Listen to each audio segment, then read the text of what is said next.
निया ऑक्ते रे नोआ वीडियो पे नेलकान आपे जोतो बुइहा मिश्रा को इन आर आलिया नोआ अल्फा और ओमेगा संवाद कोयजोंग टीम से खोज आपे जोतो को तिहिना नोआ हुडिंग आर खाटो मचा वीडियो रे अडी रस्क सलाñ अतांग दारामे पे कना जोतो को जीसु मरांग जय मसीह की अदो ईश्वर बाबा सरहा हुयुग ताय उनिया की महिमा और ठनोक हुयुग ताय चिदाते नोआ दिन दो उनिगी बिनाव का और आमा जीवन रे अबु को जीवन रे नोआ अत और ओक्ते दो उनिगी एम कना उनिया दया दान कना उना येते उनिया कथा अंजम लगे तिहिन ओक्ते और समयम न्याम का अदो आमा जीवन रे ईश्वर सरहाएम नोआ मौज अत और ओक्ते लगे अदो अडी आयमा तर मिश्रा को हुदिस दा आयमा तर माइजीव को हुदिस दा बोले ईश्वर बाबा दो कोयजोंग दो एकेन हपड़ाम को आगे अंजमा पास्टर को आगे अंजमा बिशप को आगे अंजमा और लटू लटू प्रचारक कान को उनको को आगे अंजमा आलिया कोयजोंग दो बाय अंजमा इन्य कोयजोंग दो बाय अंजम दा नोय आयमा बछर को इन कोयजोंग दा उनका अडी आयमा तर माइजीव को हुदिस दा तिहिन अदो असुल ते चित कना तिहिन सरिया ते दो चित कना ओकोय को कोयजोंग दो ईश्वर बाबाय अंजम दा सरिगी माइजीव को कोयजोंग अंजम दा से बांग ईश्वर बाबा नुआ बाबत रे तिहिना नुआ वीडियो रे एहोप मुचाद अभी लई बना और सनद शास्त्र पुथि बाइबल खय बन बडाया और बाइबल रेन अडी आयमा तर ईश्वर रेन कमड़ी को से माइजीव को ईश्वर टे को कोयजोंग का और ईश्वर दो उनाय अंजम का उना बाबत रे अबो बन बडाया और उना अंजम कते आमा मने रिया दिग्ध को तिहिन चबाय में अदो तिहिन नोआ अल्फा और ओमेगा संवाद ना कोयजोंग टीम रिया वीडियो पहिल दो मेम नेलदा तबे ईश्वर कथा को आरहों बटाई सनाय में कना और ईश्वर तुलु जुड़ा सनाय में कना और उना कथा को अंजम कते सुलूक और रस्क न्याम सनाय में कना घरवंज रे सुलूक हुयु रस्क हुयु उना सनाय में कना तबे मानवा चैनल दो सब्सक्राइब दो का में वीडियो को आइमाम न्यामा और जावगिम न्याम दिया अनुआ अल्फा और ओमेगा संवाद कोयजोंग टीम दो मिटे कोयजोंग टीम कना 24 घंटा कोयजोंग टीम कना नुआ रे आम हो जुड़ाव कते आमा नेहर कुम दो दड़ेआ और आमा घरवंज लगी आरो जम दो दड़ेआ और आम लगी 24 घंटा कोयजोंग हुआ और आमा विश्वास लिका आमा आस लिका उका दो ईश्वर रेम दोहय उनका कते ईश्वर आमे बंचा में और बुगी मामा अदो नेलो का नंबर रे संपर्क कते आम हो बडाय जोंग में चिलकाते रजिस्ट्रेशन हुआ चिलकाते जुड़ा हुआ नुआ रे और आमा नेहरम दो दड़ेआ तबे बांग बिलम कते दिला वीडियो लहा से नेल में मसीरे दुलड़िया बुहा मिश्रा को वीडियो लहा से नेल लहा रे लई किया नोआ वीडियो तो उनको लगे कना अकोय दो प्रभु यीशु मसीह को गुण मनाव डबो जोहाराय कान आ सनद शास्त्र पुथि बाइबल रे कथा को आको मन रे अंजम कते रस्क को इकौदा ईश्वर को गुण मनाव डबो जोहाराय कना उनको लगे कना नोआ को मोदरेन जुदी आम बांग कान का एम दया कते नोआ वीडियो तो आलम नेला आम लगे दो बांग कना तबे बांग बिलम कते दिला वीडियो लहा से नेल में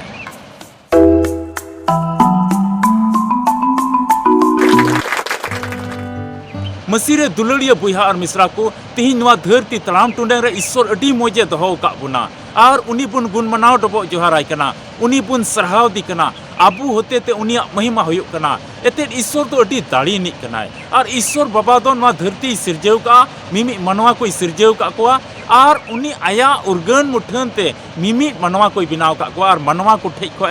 आसो कना जेमन इनको सरहाविन जेमन इnye हर ते को चला जेमन को गुण मनाव डबो जोहारिन उना सनाई दी कना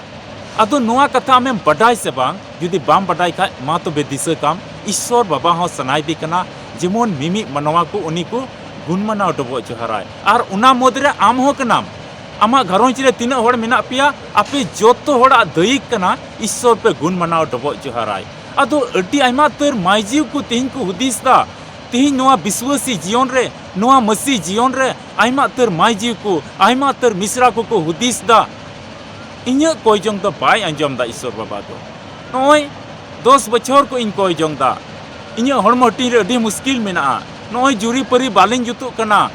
5 बछर को 9 बछर को इन कोयजोंग दा बालिन सुलहा कना बालिन जुतु कना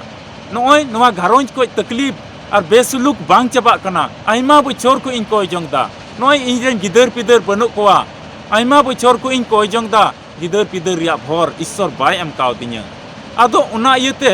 आयमा माइजीव को हुदिस दा ईश्वर बाबा दो एकेन हपड़ाम को आगे कोयजोंग अंजम दा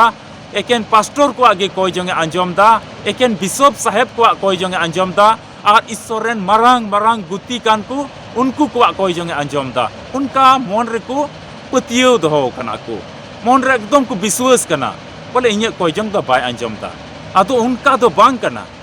एकदम ते उनका दो बांग कना तेहिन सनद शास्त्र पुथि बाइबिल खोज मिट्टे सरिया बुन न्यामा आ बाइबिल खोज बुन बटाया चीज ईश्वर बाबा दो अकोई दो ओत सिरमा जलापुरी बिनाव का मनवा कोई बिनाव का को उनी दो माइजीव का कोई जंग आ नेहरे अंजम दा से बांग दिला अबु बुन बटाया और आमा मने कोई डाउट दो चबायता नि अक्तरे जुदी आमते बाइबिल मेना खाय आम हो न्याम में और बखा अटी ध्यान कते नोआ कथा को अंजम में और रेबेत दो काम और नोआ अलुम हिड़िया बाइबिल रेन पिया माइजी को बाबत रे बुन अंजमा अकोई तो ईश्वर ठे को कोई जंग लेदा आ नुंका जमाड़ कते को कोई जंग लेदा बोले अटी भोर आ सही को न्याम लेदा अटी की ईश्वर दो दयावा को उनको भोरा को उनको कोई जंग अंजम केदा आदो तिहिन बटा हुई तबना उनको चिल का धारा ते को कोई जंग लेदा जे कि ईश्वर दो अंजम के तकवा और अकुआ जीवन रे ओना मुश्किल चबायना अको का को आस लेन ओना दो पुरौना अकुआ समाज जुतना अकुआ आतु उड़ा जुतना अकुआ दिसम जुतना अकुआ मिमित मने जोंग को ईश्वर दो पुरौ के तकवा आदो चिल का धारा ते उनको को कोई जंग लेदा ओना तिहिन आम अंजम में और आमा मने रे का दिग्ध को मेना ओना दो चबायताम और जरूर आमा कोई जंग अंजमा दिला बाइबिल रे मिट्टे बुन न्यामे कना उना दो बुन न्याम पहिल समुएल पुथी पहिल हटिंग और 10 कली को 18 कली हबी रे बुन न्याम दा हन्ना nyutuman मिट्टे माइजीवे न्यामोक कना और उनी दो रा रा ते ईश्वर ठे कोई जंग दा मिट्टेन जेमन कोड़ा गिदरा रिया भोर और सही न्याम मिता में मिट्टे गिदरा रिया भोर और सही न्याम उनी दो आइमा तर बयस मिता में आइमा उमर हुई कान तहे냐 आधीड़ो कान तहे냐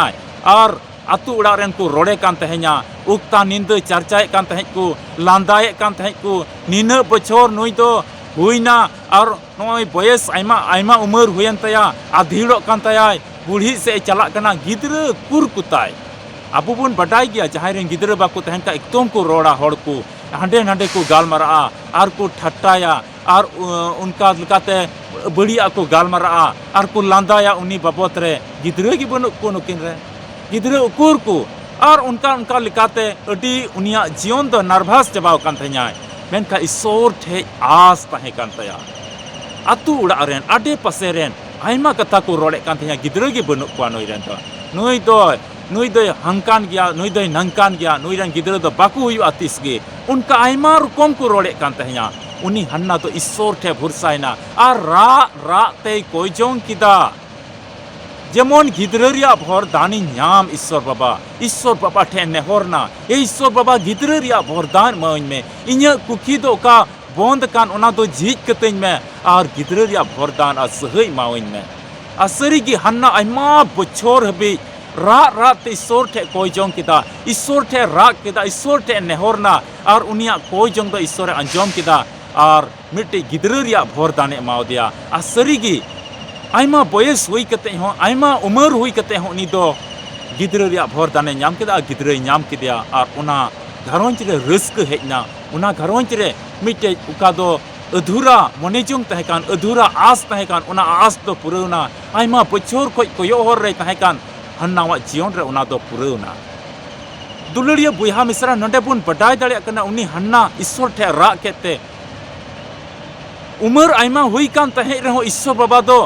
उका असंभव की आतु उड़ा रेन को मेने कान तहे उना आडे पासे रेन असंभव की को मेने कान तहे गिदरा बाय न्यामेया नुई दो मेनका ईश्वर बाबा दो उनिया कोई जोंग कोई अंजम किदा और गिदरा रिया भर दाने एमाव दिया और उनिया घरोंच रे सुलूक हे रुवड़ना रस्क हे रुवड़ना और मिट्टे बुन न्यामे कना रानी एस्तेर nyutuman मिट्टे माइजी बुन न्यामे कना उनी हो ईश्वर ठे अटी की नेहर लेदा उनी हो आजरेन जात को लगित आजरेन आतु उड़ा रेन को लगित आजरेन यहूदी जात को लगित उनी हो नेहर लेना मिता में यहूदी जात को अटी गुलाम रे को तहे कना हरखित शासित रे को तहे कना और उना दिसम रे उनी एस्तेर दो उनी राजा मुझते बडाई दी कान तहे냐 और उनको आजन जात को नेल कते अड्डांटे दांतना अडी मुश्किल अवस्था रे को तहे कना गुलामी अवस्था रे को तहे कना ओना को नेल कते एस्तेर दो एकदमे भावनायना और मन रे मौज बाय इकल कान तया इन जात रेन को निना दुख रे मेना कोआ नुना तकलीफ रे मेना कोआ और इन नुई राजा अधीन रे उका मिनाइन तिहिन राजा मा एस्तेर अडी मौजे बडाय दे कान तया मेनखा आज जात रेन उनी एस्तेर दो यहूदी जात रेन तहे कना और आज जात रेन आयमा तर होड़ को ओना दिसम रे गुलाम रे को तहे कना मिता में अडी तकलीफ रे गुलामी रिया को कमिया कान तहे냐 उना को नेल कते एस्तेर दो अडी भावना इकल कान तहे냐 आले जात रेन ईश्वर बाबा बंचाव को ईश्वर ठे आयमा बछोर रे कोई जंग किदा ईश्वर ठे राग किदा ईश्वर गुण मना डबो जुहार दिया और ईश्वर ठे अडी आस कते नेहरना उनी ठे भरसायना ईश्वर बाबा इन रेन जात रेन को बंचाव को इन रेन तीना जात रेन को बोया मिश्रा को मेना को बंचाव को अडी गुलाम रे मेना को अडी तकलीफ रे मेना को जेमन उनको बंचाव को नाम जेमन उनको सुलूक को नाम इन चिलका तिहिन मौजिन तहे दड़िया कना उनका इन जात रेन को हो इटा को मौज के को तहन समय अक्तर रे जम न्यू को नाम मौज ते को तहे दड़िया गुलामी जीवन जेमन आलू तहन तको नुआ गुलाम खोज बंचाव को में मिता में इन जात रेन को एस्तेर रानी दो आई जेन जात रेन को लगे अडाटे दातना और बंचाव जेमन को नाम ओना लगे ईश्वर ठे नेहर केदा आ सरी की ईश्वर बाबा दो उनिया कोई जंग अंजम केदा और आज जात रेन को मिता में यहूदी जात रेन को तिनक को तहे कान गुलाम रे उनको दोय बंचाव के कोआ उनको दोय भोरा कोआ और उनको तो मिटे स्वाधीन जीवन मा कोआ चित इयते एस्तेरा कोई जंग इयते इस एस्तेर नेहरना और नोडे बन नेल दाड़े कना एस्तेर दो आया दिसम बंचाव लगी आज रेन जात को लगी बंचाव लगी ईश्वर ठे नेहरना और ईश्वर दो सरीगी स्वाधीन जीवन एमा मिता में उना गुलामी को छडाव के कोआ अरे बंचाव के कोआ दुलड़िया बुहा मिश्रा को नुई एस्तेरा कोई जंगते अबु बन बडाय दाड़िया कना मिटे समाज हो बदल दाड़िया कना आतु उड़ा बदल दाड़िया कना दिसम हो बदल दाड़िया कना और उका गुलामी तहन कान उना चबा कना रस्कते सुलूकते को तहे दाड़िया कना उका बड़ी अवस्था तहन कान आज जात रेन को लगी आज रेन जात रेन को अड़ी बड़ी अवस्था को तहन कान तहे냐 अड़ी मुश्किल को तहन कान तहे냐 उना खोज सुलूक को नाम केदा उना खोज स्वाधीन को नाम केदा और नितो दो अड़ी मौज ते मेना को तबे एस्तेर रानीवा कोई जंग ती चित हुईना समाज बदलना आज जात रेन को बंचावना उना इयते नोडे पुष्ट कना तिहिन हो आम आमा दिसम लिगम कोई जंग खाज आम रेन बुहा मिश्रा को लिगम कोई जंग खाज आम रेन पिड़ा पुरहु को लिगम कोई जंग खाज आम रेन अतु दिसम रेन को लिगम कोई जंग खाज सरीगे उना कोई जंग दो ईश्वर आंजमा मिमिट कोई बंचाव कोआ अतो उनी एस्तेर चिलका कोई जंग लेदा उनका की कोई जंग में तिहिन आम आमा मन अंतर को बदलताम अदो धरती सिया हम हुदिसा हानतेना धरती रिया रस्क से हम लालोचोआ धरती रिया रस्क से हम चला सनामिया धरती रिया बड़ी बड़ी जमन्यु से हम चला सनामिया और मेना ईश्वर ठे हन कोई जंगा और ईश्वर जेमन इया कोई जंग अंजम तिन आ उना कोई जंग रिया भरदानी नाम उका आस मेना तिन ईश्वर ठे उना नाम मेनका उनका लका तो बांग हुई दाड़े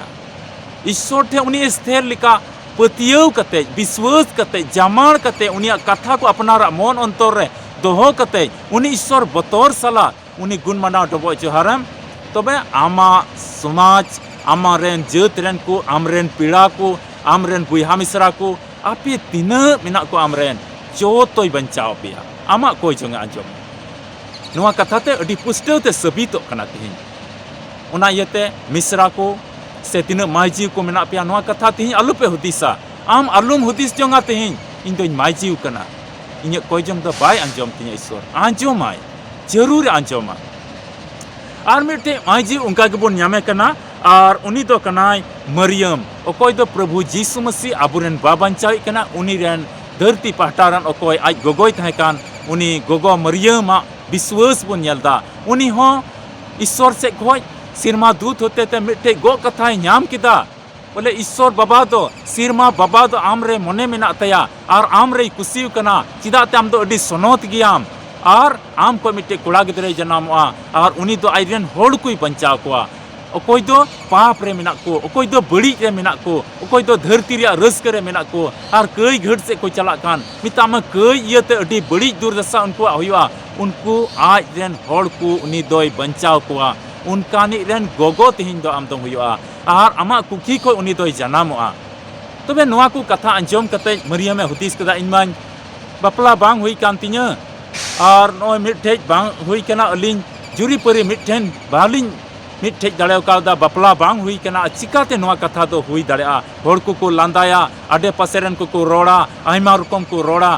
नोंका लेका उनी हुदिस केदा मेनका उनी मरियम उनी ईश्वरा कथा दोहय लिके कोई जों केदा और ईश्वर ठे दाड़ी खोज केदा ए प्रभु आमा कथा को और अडी मारांग गो कथा का ᱧᱟᱢᱮ कान मिता में प्रभु यीशु मसीह इन ठे को जनामोआ इᱧ कुकी को मिटे बा बंचावी जनामोआ उना जेमन इᱧ पुरा दाड़ेआ इन होतेते उना दो पुरा उना कथा दोहय लिगे ईश्वरा मने जों जेमन आइरे पुरा उना मने जों पुरा लिगे ईश्वर ठे कोई जों केदा आ सरीगी प्रभु यीशु मसीह जनाम दो मरियमा कुकी होतेते हुईना और उनी दो मिटे बाबंचावी रन गोगोय हुईना और उना का बदनाम को तहेकान आयमा रकमा बाबत रे हुदिस को हिजुक कान तहे उना को जो तोय सहाव रिया दाड़ी माव दिया ईश्वर और ईश्वरा आस ईश्वरा मने जों पुरा लिगे उनी दोय कोय जों केदा आ सरीगी उनिया जीवन रे मिता में गोगो मरियमा जीवन रे ईश्वरा मने जों दो पुरावना और उनका लेकाते उनी दो भोर आ सहय माव दिया और मिटे बाबंचावी रन गोगोय हुईना और तिहिन गोटा धरती रन गोगो मरियम मेनते उनी को मानोती कना से उनिया मानोत को दोहयदा दुलड़िया बोहा मिश्रा को नोंडे पिया माइजी बाबत रेबन आंजम केदा हन्नावा कोयजों कोई दो गिद्रे लिगे कोयजों केदा आरे नाम किदिया उनी दो दूसरा रेबन नेल केदिया एस्तेर उनी एस्तेर हो अडी विश्वास कते कोयजों केदा आज रेन जत रेन को गुलाम रे को तहेकान उना खोय बंचाव को नाम लिगे ए कोय लेदा नेहर लेदाय ईश्वर दोय आंजम केदा तीसरे बन नाम के दिया गोगो मरियम अकोय दो प्रभु यीशु मसीह रेन आज गोगो मिता में उनी दोय कोयजों लेदा ईश्वरा मने जों जेमन आज रे पुर और सरीगे ईश्वरा मने जों पुरवेनते प्रभु यीशु मसीह दो उनिया कुखी को जनामना और मिमी मनवा को रिया बंचाव रिया उना होरते दो अडी मोजते सफाइना मसीह रे दुलड़िया मिश्रा को तिना माइजी को तिहिन नवा वीडियो आम पे नेले कान से बोहा मिश्रा को तिना आपे पे नेले कान तिहिन नवा कथा अडी मोजते रेबेत जों में अडी मोजते दिशा दो काम मिता में कोई जों तो एकेन पास्टर को आगे अंजम दा उनकान कथा बांग कना एकेन हपड़ाम को आगे अंजम दा नुनकान कथा बांग कना एकेन बिशप को आगे कथा अंजम दा से लटू मिशनरी कना उनको को आगे कथा अंजम दा से कोई जों अंजम दा एकेन मिशनरी को आगे कोई जों अंजम दा ईश्वर दो एकेन हपड़ाम को आगे कोई जों अंजम दा उनकान कथा हो बांग कना से एकेन पास्टर को आगे कोई जों अंजम दा उनकाना हो बांग कना मेनखा तिहिन आमा हो कोई जों अंजमा मेनखा नुई एस्तेर लिका कोई जों में नुई हन्ना लिका कोई जों में नुई मरियम लिका कोई जों में ईश्वर ठे दांतो में ईश्वरा जंगा बुटरे ने हरो में आ तिहिन आमा घरोंच रे उका दो एपेर हेंडेज मेना तिहिन आमा घरोंच रे उका दो जुमी जायगा रिया मुश्किला को मेना तिहिन आमा जीवन रे से आमा घरोंच रे जुरी परी बाबेन जुतु कान तिहिन आमा घरोंच रे आयमा दिन कोई केस मकरदमा चला कान तिहिन आमा घरोंच रे उका दो आय स्रोत मिता में रोजगार को बंदो चबाव कना तिहिन आमा घरोंच रे जम ᱧᱩ रिया अठी मुश्किला को मेना तिहिन आमा घरोंच रे उका दो रुआ हसु को तबेन जबुन कना आयमा दिन को नवा मारी रोग बांग चबा कना आयमा दिन को नवा भावना चिंता रे मेनामा तिहिन उनी हन्ना लिका कोई जों में एस्तेर लिका कोई जों में मरियम लिका कोई जों में आमा घरोंच को मुश्किला दो चबा और खटीगी ईश्वर दो दुलड़मिया और सुलूक एमामा अरे भोरमा और आमा जीवन रे मारांग तयाय सदोरा नवा कथा तिहिन अटी मोजते दिशा दो काम उना इयते तिहिन को जुदी दिग्ध आमा मेना खा नवा दो अचो गडी काम आमा कोई जों जो तो माजी को कोई जों आजमा जुदी एस्तेर लिकाम कोई जों लिखा जुदी मरियम लिकाम कोई जों लिखा जुदी हन्ना लिकाम कोई जों लिखा जरूर आंजम आमा कोई जों और आमे बंचाव मिया ईश्वर के आया कथा से लिखाते आपे जोतो को गोड़ो आरे भोर पेमा मसीह रे दुलड़िया बोहा मिश्रा नित हबी नवा वीडियो आमेम नेल का जहां कोई गेम नेल का उना दो इन बइन बडाया तीन संगिन को नेल का चिलकान अतु को नेल का मेनका नुन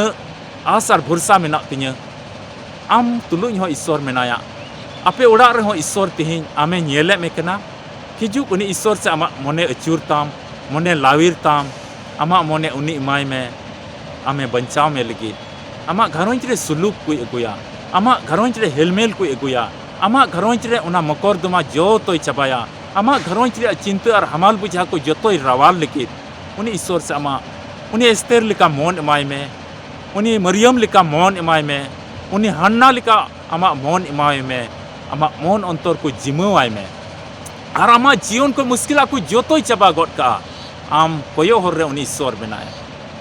वीडियो तो नोडेगिन मुचादा नोआ वीडियो नेल कते जुदे अडी मौजेम आइकाव का खा मा लाइक में शेयर में और उनका लेकाते नोआ ईश्वरा कथा दो पसनाव में जेमन मिड एटा को को बडाय दाड़िया और ईश्वरा कथा पसनाव रेन मिटे भागीदारी आम हो हुयो में जेमन भोर और सहायम नाम नोआ दो अल्फा ओमेगा संवाद 24 घंटा कोयजोंग टीम कना आमा हो जहाना नेहर को मेना खा आम हम दोहो दाड़िया में नेलो कान नंबर रे संपर्क कते आम हो बडाय जंग में चिलकाते जोड़ा हुआ और आमा नेहर को चिलकाम दोहो दाड़िया ᱧᱟᱯᱟᱢ ᱵᱚᱱ ᱟᱨ ᱢᱤᱫᱴᱮᱡ ᱵᱷᱤᱰᱤᱭᱳ ᱨᱮ ᱢᱟ ᱟᱯᱮ ᱡᱚᱛᱚ ᱠᱚ ᱟᱹᱰᱤ ᱨᱟᱹᱥᱠᱟᱹᱛᱮ ᱛᱟᱦᱮᱱ ᱛᱟᱵᱚᱱ ᱯᱮ ᱠᱳᱭᱡᱚᱝ ᱨᱮ ᱡᱟᱢᱟᱲ ᱠᱟᱱ ᱛᱟᱦᱮᱱ ᱛᱟᱵᱚᱱ ᱯᱮ ᱩᱱᱤᱭᱟᱜ ᱠᱟᱛᱷᱟ ᱱᱚᱜᱼᱚᱭ ᱚᱠᱟ ᱫᱚ ᱟᱢᱮᱢ ᱟᱸᱡᱚᱢ ᱠᱟᱜ ᱱᱚᱣᱟ ᱡᱟᱣᱜᱮ ᱫᱤᱥᱟᱹ ᱫᱚᱦᱚ ᱠᱟᱢ ᱟᱨ ᱚᱱᱠᱟ ᱛᱟᱲᱟᱢ ᱢᱮ ᱟᱯᱮ ᱡᱚᱛᱚ ᱠᱚ ᱤᱥᱥᱚᱨ ᱜᱚᱲᱚ ᱟᱨᱮ ᱵᱷᱚᱨ ᱯᱮ ᱢᱟ ᱡᱚᱛᱚ ᱠᱚ ᱡᱤᱥᱩ ᱢᱟᱨᱟᱝ ᱡᱟᱭ ᱢᱟᱥᱤ ᱠᱤ